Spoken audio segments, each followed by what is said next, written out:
What is up, everybody, and welcome back to another Madden 16 pack opening. Starting off by opening up the topper, getting some trash Ryan Tannehill. I think the topper just some random team of the week elite players, and none of those guys are really good unless you got a set hero, which I think you can get. But we get David Emerson right there. Of course, all Madden packs have either a guaranteed football outsider or a guaranteed team of the week player, and David Emerson was that guaranteed football outsider. Even though he came out weeks ago, they're in these all Madden packs. But what I do want to talk about today is what happened over the weekend with the NFL playoffs, because a lot of games were really good. The Texans and Chiefs was not one of them, but that Bengals and Steelers game, oh my, what a game that was. Tempers were flaring. AFC North rivalry game at its finest as we get a rising star, Carlos Hyde. This guy doesn't really have a set anymore, so I mean, there's really not much I can do with him, so I don't know what that's the point of having that guy in packs. But yeah, that was one heck of a game. The Bengals looked like they were making the comeback. AJ McCarron, it looked like AJ McCarron knew there was an opportunity to be seized in that game. The way you watch it is we get, oh, this is actually a really good pull right here. Is Darius Smith.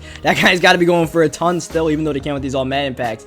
But yeah, it's like AJ McCarron knew there was an opportunity and he went after it. He got AJ Green for that supposed to be game-winning touchdown. Then Vontaze Burfict, who was playing a great game, got the pick as we get a William Hayes. Looks like a great elite, but it's not really. I think it goes for like 10,000 coins or less. But yeah. Oh, speaking of good elites, this might be a good one right here. Trey Waynes. You check out the speed and stuff like that. This guy's actually really good. Like, just pure speed. Is he 6 feet tall? Like, is he 6 feet tall on the dot? Yeah, he is. I thought he was under 6 feet, but yeah, that Trey Waynes card is actually pretty damn nasty, especially if we're running a budget squad. Like, I might consider that guy for our budget squad. I don't know. But anyways, yeah, that Bengals Steelers game. It's like, you thought the Steelers were doing really well. Bengals were struggling, but like McCarron really turned it around once Ben left the game.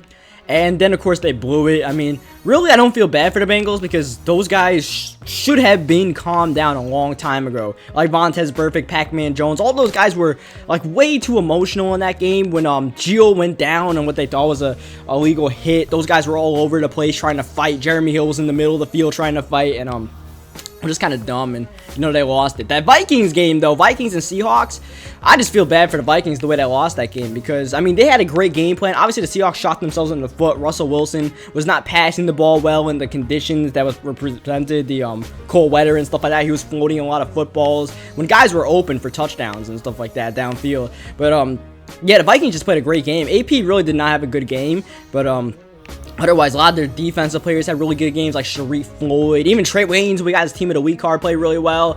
And just that tough miss by Blair Walsh. That shit's something you can't script in the playoffs, something you can't predict. Just, you know, the pressure comes down and you make that mistake. People are talking about the laces being out on the kick. That might have a part to do with it, but it's probably just the pressure of the playoffs. It's an easy field goal, and, you know, that's just what happens sometimes. Blair Walsh is still a good kicker, but I just feel so bad for the Vikings. I got family in Minnesota, some big Vikings fans in Minnesota, and I know they were, you know, definitely let down by that game, and it just sucks the way they lost it. For the Seahawks now, everyone else is going to hate the Vikings for not getting rid of the Seahawks in the NFC.